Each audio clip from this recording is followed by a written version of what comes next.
যুক্তরাষ্ট্রের অতিরিক্ত চাহিদা, অযৌক্তিক প্রত্যাশা, বারবার অবস্থান পরিবর্তন, বারংবার বিরোধ এবং চলমান নৌ অবরোধের কারণে দ্বিতীয় দফার আলোচনা প্রত্যাখ্যান করেছে ইরান। 19 এপ্রিল ইরানের রাষ্ট্রীয় সংবাদ সংস্থা ইরনা এক প্রতিবেদনে এই তথ্য জানিয়েছে।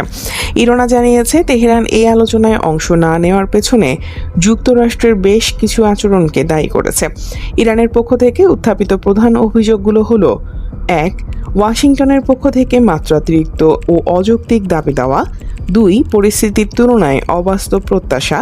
3. আলোচনার টেবিলে যুক্তরাষ্ট্রের অবস্থানের ক্রমাগত পরিবর্তন। 4. বারবার স্ববিরোধী বক্তব্য প্রদান। ইরানের পক্ষ থেকে অভিযোগ করা হয়েছে, ট্রাম্প প্রশাসন কর্তৃক আরোপিত নৌ অবরোধ অব্যাহত রাখা বর্তমান অস্থায়ী যুদ্ধবিরতির স্পষ্ট লঙ্ঘন।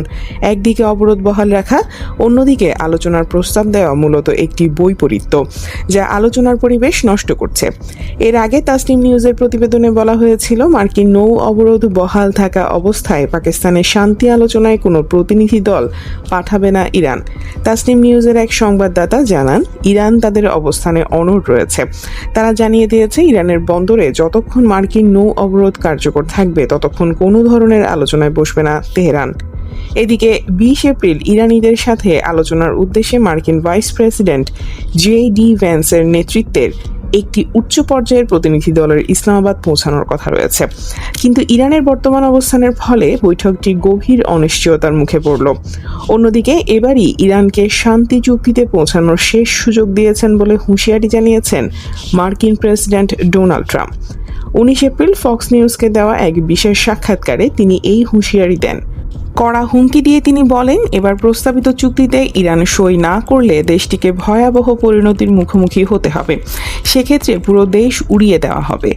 একই ইস্যুতে সাবেক প্রেসিডেন্ট বারাক ওবামা প্রশাসনের সমালোচনা করে ট্রাম্প আরও বলেন, তিনি 2015 সালে ইরানের সাথে হওয়া পারমাণবিক চুক্তির মতো একই ভুল আর করবেন না।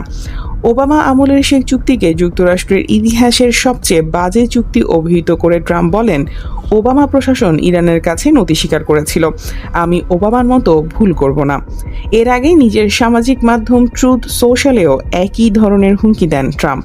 তিনি বলেন, যদি এবারে চুক্তি না করে তবে যুক্তরাষ্ট্র ইরানের প্রতিটি পাওয়ার প্ল্যান্ট ও ব্রিজ গুঁড়িয়ে দেবে, আর কোনো ভালো মানুষই দেখানো হবে না। ইরানের অবকাঠামোগুলোর প্রতি নির্দেশ করে ট্রাম্প আরও বলেন, এগুলো খুব দ্রুত ও সহজেই ধসে পড়বে।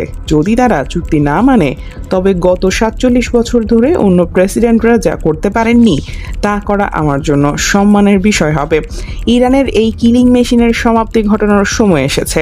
News desk, দুতিয়াল।